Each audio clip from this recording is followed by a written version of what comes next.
नमस्कार, मैं वैभव आपका अपने चैनल निबंध 9 पर स्वागत करता हूं। ये चैनल 10th, 11th और 12th क्लास के मैथमेटिक्स सब्जेक्ट को डेडिकेटेड है। अगर आपको मेरा काम पसंद आए तो शेयर करें, क्योंकि मेरा मोटो ही है क्वालिटी एजुकेशन सबका अधिकार। और अगर आप सारे सिलेबस को कवर करना चाहते हैं तो आप मेरे चैनल को सब्सक्राइब करके सारे मेरी क्लासेस अटेंड कर सकते हैं। अब आप निबंध 9 को इंस्टाग्राम पे भी फॉलो कर सकते हैं। तो चलिए आज का लेक्चर शुरू करते हैं। स्टूडेंट्स, आज हम कंटिन्यूटी एंड डिफरेंशिएबिलिटी की एक्सरसाइज 5.1 को और आगे बढ़ाएंगे। उसके क्वेश्चन नंबर 8 तक हमने सॉल्व कर लिया था, क्वेश्चन सीख लिए थे कैसे करने हैं। अब हम कुछ अगले क्वेश्चन भी कराएंगे। तो जैसा कि मैंने तुम्हें पिछली क्लास में समझाया था, तुम उस तरह से इस एक्सरसाइज के काफी क्वेश्चन खुद सॉल्व करके देख सकते हो। और मैं अब चलता हूं डायरेक्टली क्वेश्चन नंबर किस पर, देखें जरा एक्सरसाइज में कौन कौन से क्वेश्चन हमारे हैं जो कि पेपर में आने वाले हैं। तो मैं चलता हूं बड़े ही मजेदार क्वेश्चन पे। क्वेश्चन नंबर 14 करते हैं। हमें क्वेश्चन में कहा गया है discuss the continuity of the function. Function की जो कंटिन्यूटी है वो डिस्कस करनी है। अब डिस्कस करनी है, तुम साफ तौर पर देख रहे हो कि ये एक डिसकंटिन्यूस फंक्शन है, क्योंकि fx की वैल्यू 3 है जब 0 से 1 के बीच में x को पुट करेंगे, 4 है जब 1 से 3 के बीच में पुट करेंगे, और 5 है जब 3 से 10 के बीच में पुट करेंगे। तो मैंने तुम्हें पिछले लेक्चर में समझाया था स्टूडेंट कि कांस्टेंट फंक्शन तब तक कंटिन्यूस रहता है जब तक उसकी वैल्यू बदलती नहीं है। जैसे ही वैल्यू बदली, देखो 1 पर वैल्यू बदल रही है ना, तो ऑब्वियसली ये क्या हो गया, डिसकंटिन्यूस हो गया। तो हम बताते हैं, अब हम चेक करेंगे at x is equal to 1। x is equal to 1 पे लेफ्ट हैंड लिमिट हमने चेक करनी शुरू की। Limit x approaches to 1 minus f of x. तो इसमें h वगैरह पुट करने की जरूरत नहीं है, क्योंकि इसमें तो बता ही रखा है कि वैल्यू अगर x 1 को अप्रोच करेगा नेगेटिव साइड से, यानी 1 से थोड़ा छोटा होगा, तो 3 फिक्स वैल्यू है, तो 3 आ गई। और राइट हैंड लिमिट क्या होगी, limit x approaches to 1 plus f x, यानी कि जब 1 से थोड़ा सा बड़ा होगा x, तो यहां 4 है आंसर। तो ये तो बराबर नहीं है। तो left hand limit is not equal to right hand limit at x equal to 1। तो स्टूडेंट्स, क्वेश्चन था कि डिस्कस द कंटिन्यूटी। हमें यह नहीं पूछा था कि find the points of discontinuity. अगर find the points of discontinuity पूछा जाता तो हम x इज इक्वल टू 1 पर तो देख ही चुके हैं, x इज इक्वल टू 3 पर भी देखते। लेकिन अब हम ऐसा नहीं करेंगे, क्योंकि एक बात मैं तुम्हें बता देता हूं स्टूडेंट्स, कि अगर एक भी पॉइंट पे डिसकंटिन्यूटी निकल आए, जैसे कि यहां पे हुआ है, तो पूरे फंक्शन को ही डिसकंटिन्यूस फंक्शन कहा जाता है। तो कंटिन्यूटी डिस्कस करनी है ना, तो कंटिन्यूटी तो डिस्कस हो गई। हम कहेंगे therefore f is a discontinuous function. तो ये हमने डिस्कस कर ली कंटिन्यूटी। तो इसी तरह से क्वेश्चन नंबर 15, 16 तुम कर सकते हो। अब हम ऐसा करते हैं, डायरेक्टली चलते हैं ऐसे क्वेश्चन पे जो बहुत इंपॉर्टेंट है और कई बार 1 मार्क में आता है, और अलग अलग ढंग से 1 मार्क में आता है। क्वेश्चन नंबर 17 हुआ, 18 हुआ, ये सब तुम अपने आप सॉल्व कर सकते हो। कोई खास इंपॉर्टेंट क्वेश्चन भी नहीं है पेपर में, मैंने तो आज तक आते देखे नहीं है। हम चलते हैं क्वेश्चन नंबर 23 पर। हम सीधा 23 क्वेश्चन करेंगे अब, जो कि बोर्ड के एग्जाम के हिसाब से बहुत ही ज्यादा इंपॉर्टेंस रखता है। तो इसमें क्वेश्चन में क्या है, find all the points of discontinuity, और फंक्शन क्या दे रखा है, point of discontinuity find out करना है। Sine x upon x when x is less than 0 and x plus 1 when x is greater than और इक्वल टू 0। ये है हमारा फंक्शन। अब देखो, अगर कोई फंक्शन, दो फंक्शन है f(x) और g(x), दोनों कंटिन्यूस हैं, तो उनको चाहे प्लस कर लो, चाहे डिफरेंस निकाल लो, चाहे मल्टीप्लाई कर लो, चाहे डिवीजन में डाल दो, वो कंटिन्यूस फंक्शन ही रहते हैं।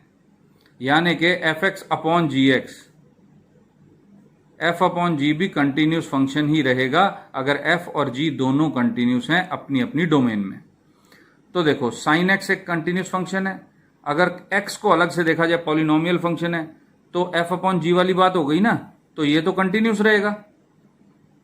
बस वहां प्रॉब्लम आएगी जहां एक्स इक्वल टू 0 पुट करना होगा यहां पर, और एक्स प्लस 1 जो है वो भी एक पॉलिनोमियल फंक्शन होने के नाते 0 से आगे एक कंटिन्यूस फंक्शन ही रहेगा। तो डिसकंटिन्यूटी अगर हो भी सकती है तो सिर्फ 0 पर ही हो सकती है जहां बैटन चेंज हो रहा है। तो हम लिखेंगे at x equal to 0 left hand limit is equal to limit x approaches to 0 minus f x, limit h approaches to 0 f of 0 minus h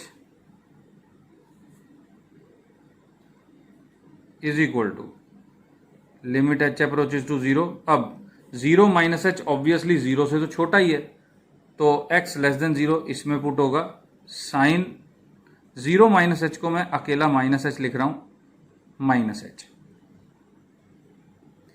तो अब हम एक ट्रिग्नोमेट्रिक फॉर्मूले का ध्यान करें अगर, कि sine of minus theta is minus sine theta, तो ये बन जाएगा माइनस साइन एच और अपॉन माइनस एच है ही, माइनस से माइनस कैंसिल हुआ। और अब तुमने लिमिट्स में पिछले साल पढ़ा होगा कि this limit is equal to 1 when limit x approaches 0 sine x upon x 1 होता है ना, तो लिमिट जो है लेफ्ट हैंड से उसकी वैल्यू आ गई 1। अब राइट हैंड लिमिट की बात करते हैं। Limit x approaches to 0 plus f x is equal to limit h approaches to 0 f of 0 plus h। अब 0 प्लस h अगर पुट करना है हमने तो इसका मतलब क्या हो गया कि 0 से बड़ा नंबर है। देखो 0 से बड़ा नंबर यहां पर है x ग्रेटर देन 0, तो x प्लस 1 में पुट करेंगे 0 प्लस h प्लस 1। अब h को 0 पुट किया तो आंसर आ गया 1। तो स्टूडेंट्स ये तो बात बन गई हमारी, दोनों वैल्यू 1 है।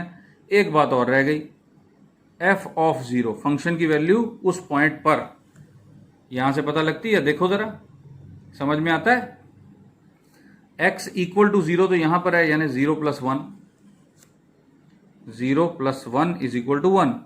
तो therefore left hand limit is equal to right hand limit is equal to f of x at x equal to 0।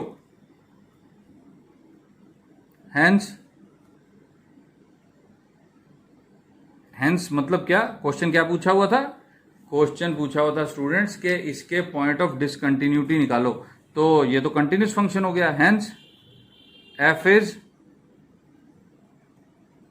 Continuous and there is no point of discontinuity। तो स्टूडेंट्स एक मैं तुमसे रिक्वेस्ट करना चाहता हूं, मैंने बहुत सारे स्टूडेंट्स को देखा है कंटिन्यूस को काउंट करके छोड़ देते हैं, डिसकंटिन्यूस की को तो बस इतना ही कर देते हैं या इतना ही कर देते हैं। तो ये मत करो स्टूडेंट्स, पूरे स्पेलिंग लिखने हैं, तुम पूरे स्पेलिंग लिखो, क्वेश्चन को कंप्लीट तरीके से प्रैक्टिस करो। यही तरीका होता है एक बहुत ही अच्छे नंबर अटेन करने का।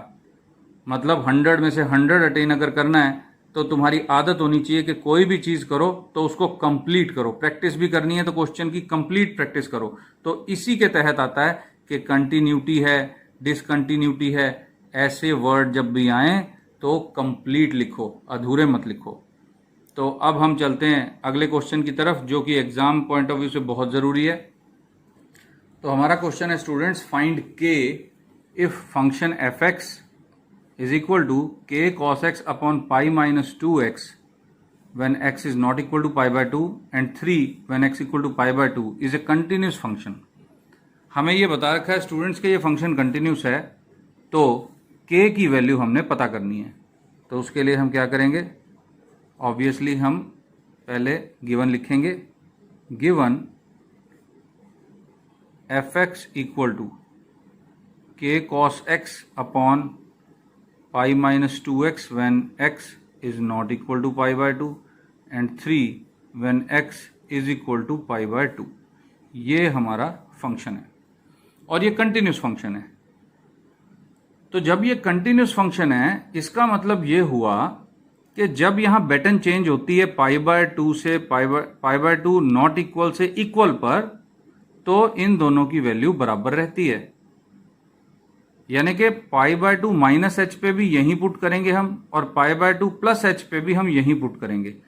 जब ऐसा केस आता है और फंक्शन कंटिन्यूस होता है तो हमें फिर लेफ्ट हैंड लिमिट और राइट हैंड लिमिट बात करने की जरूरत नहीं होती, क्योंकि जब फंक्शन कंटिन्यूस है तो ऑब्वियसली उसकी लिमिट भी एग्जिस्ट करती होगी। अगर लिमिट ही एग्जिस्ट नहीं करेगी तो कंटिन्यूस भी फंक्शन नहीं बनता। तो लिमिट एग्जिस्ट करती होगी तो ये दोनों बराबर ही होंगी ना। तो हम सिर्फ x approaches to pi by 2 पे इसकी वैल्यू निकालेंगे, ना कि हम ऐसा करेंगे कि लेफ्ट हैंड लिमिट अलग निकालें और राइट हैंड लिमिट अलग निकालें। तो एक तो तरीका ये है इस क्वेश्चन को करने का। जो दूसरा तरीका है वो ये कि हम जिस तरह अब तक क्वेश्चन करते चले आए हैं हम वैसे ही क्वेश्चन को परस्यू करें, मतलब लेफ्ट हैंड लिमिट निकाल लें और ये हम मान ही लेंगे कि राइट हैंड लिमिट निकालने की हमें जरूरत नहीं है क्योंकि ये तो उसके बराबर ही आएगी। तो मुझे ऐसा लगता है स्टूडेंट्स कि हमें तरीका वही इस्तेमाल करना चाहिए जो ज्यादातर क्वेश्चन में हम करते चले आ रहे हैं और हर क्वेश्चन में पॉसिबल है।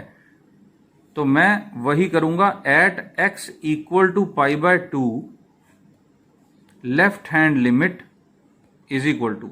कई जगह पर मैंने देखा है, कई बुक्स में और मेरे साथ के कई ऐसे मेरे साथी लेक्चरर्स हैं जो ऐसे क्वेश्चंस में लेफ्ट हैंड लिमिट की जगह क्या फाइंड आउट करते हैं, सीधा x approaches to pi by 2 function calculate कर लेते हैं और वो कहते हैं कि दिस इज इक्वल टू 3।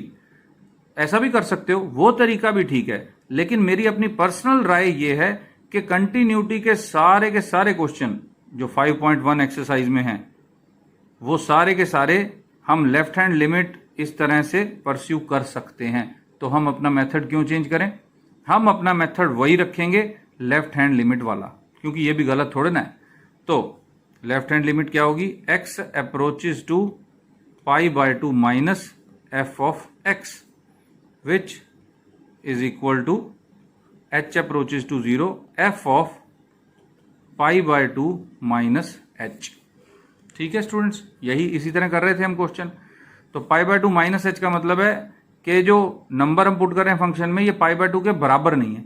अगर फंक्शन ये नंबर पाई बाय 2 के बराबर नहीं है जैसा कि यहां पर, तो यहां वैल्यू पुट करनी है हमने, तो पुट कर देते हैं h अप्रोचेस टू 0 के कॉस x है तो pi by 2 minus h whole upon pi minus 2 pi by 2 minus h, k cos x upon pi minus 2x।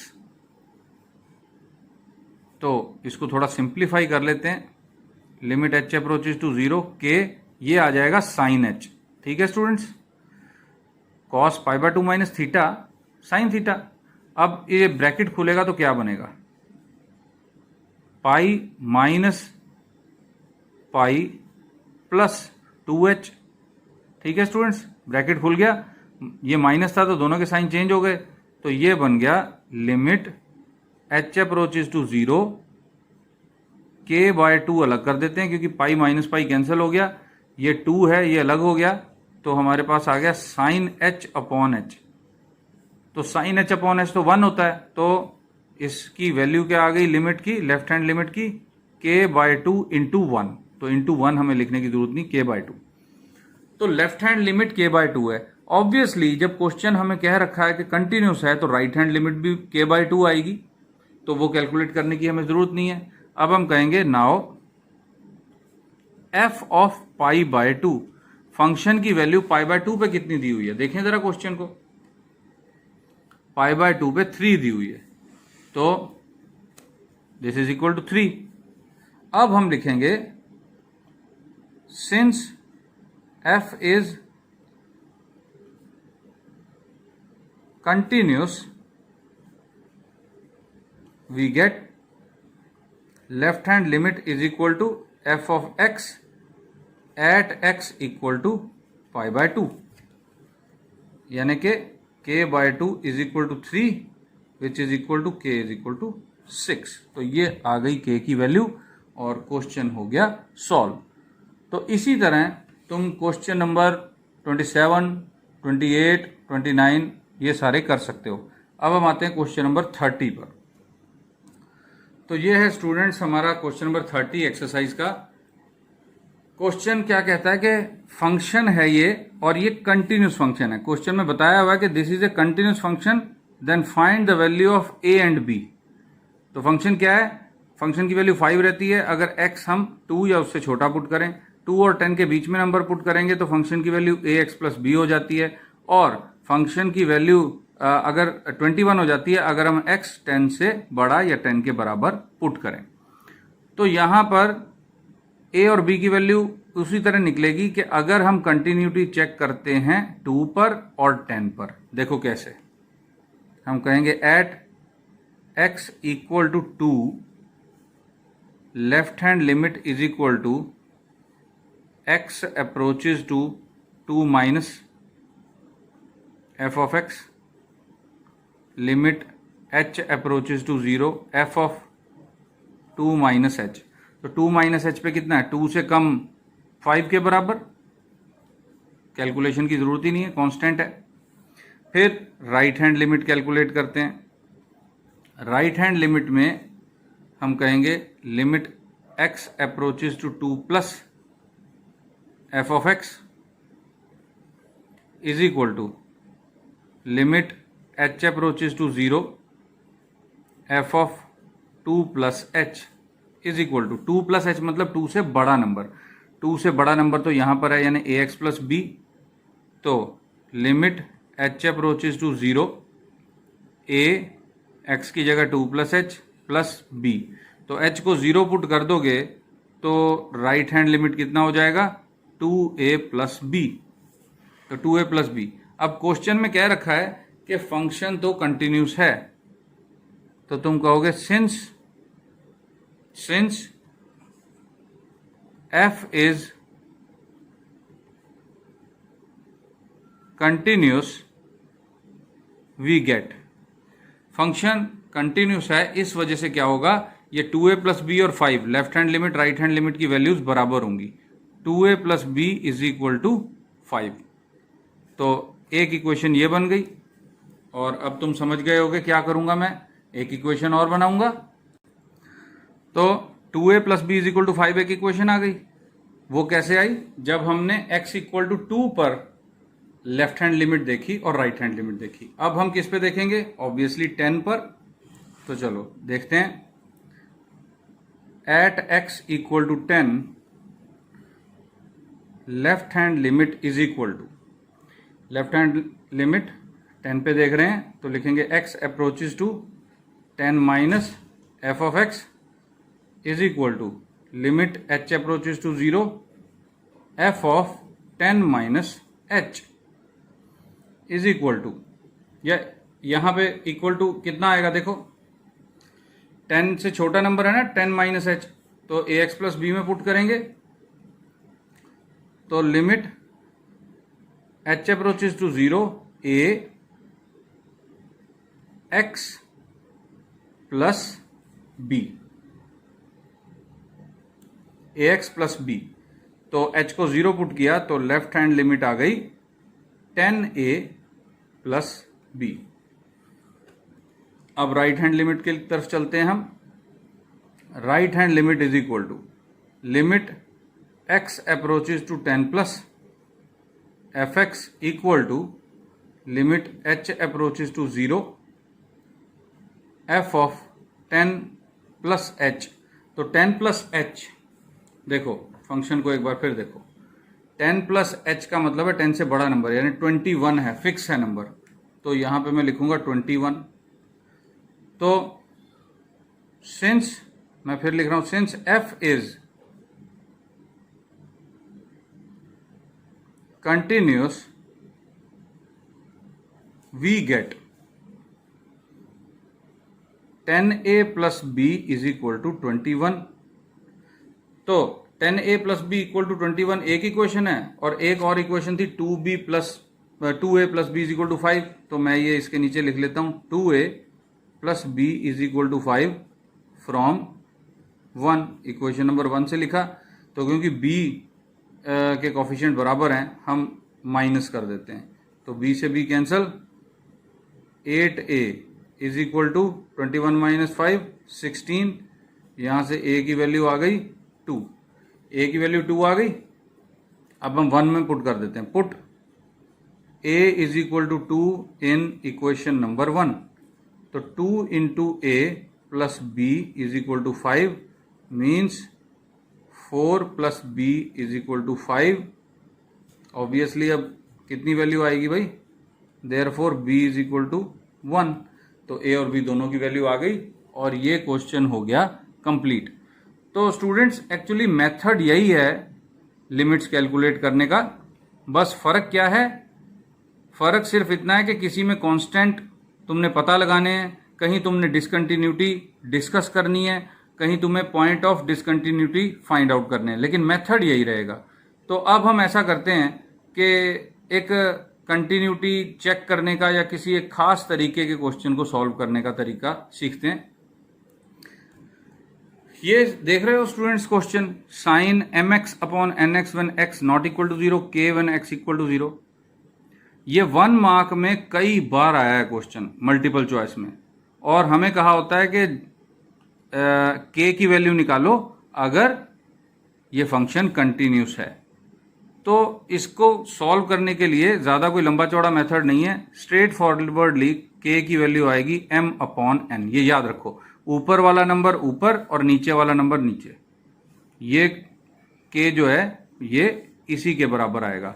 m और n मैंने क्यों लिए, देखो अगर m और n की जगह ऐसा होता है sine 3x upon 7x when x not equal to 0 and k when x equal to 0, ऐसा फंक्शन है हमारा और हमें कहा गया MCQ है, तो k की वैल्यू आ जाएगी 3/7। इसको कैलकुलेट करके तुम खुद देख सकते हो स्टूडेंट्स, तुम्हें बहुत इजीली पता लग जाएगा। लेफ्ट हैंड लिमिट ही कैलकुलेट कर लोगे ना तो k की वैल्यू 3/7 आ जाएगी। कई जगह क्या होता है, मान लो k की वैल्यू नहीं पूछी हुई, k स्क्वायर प्लस 1 दे रखा है, k स्क्वायर प्लस 1 है, k स्क्वायर माइनस 1 है, इस तरह का कुछ दे रखा है। तो k स्क्वायर प्लस 1 जो है वो 3/7 के बराबर आएगा, यहां से k की वैल्यू पता कर लोगे। ऑब्वियसली यहां तो k स्क्वायर प्लस 1 3/7 जो है ये k की वैल्यू नेगेटिव का स्क्वायर रूट हो जाएगा, ऐसा तो नहीं होगा। ये तो मैंने ऑन द स्पॉट अभी मैंने ऐसा किया तो थोड़ी गड़बड़ हो गई, लेकिन बताने वाली बात यह है, इंपॉर्टेंट बात यह है कि यहाँ पे जो भी होगा सिर्फ k नहीं, k प्लस 2 है, k माइनस 3 है, या k स्क्वायर माइनस 10 हो गया मान लो, ये कोई भी यहाँ पे दे रखा हो, इस पूरे की वैल्यू जो होगी वो 3/7 के बराबर होगी। यानी कि जो ऊपर वाला नंबर है वो ऊपर, जो नीचे वाला नंबर है वो नीचे।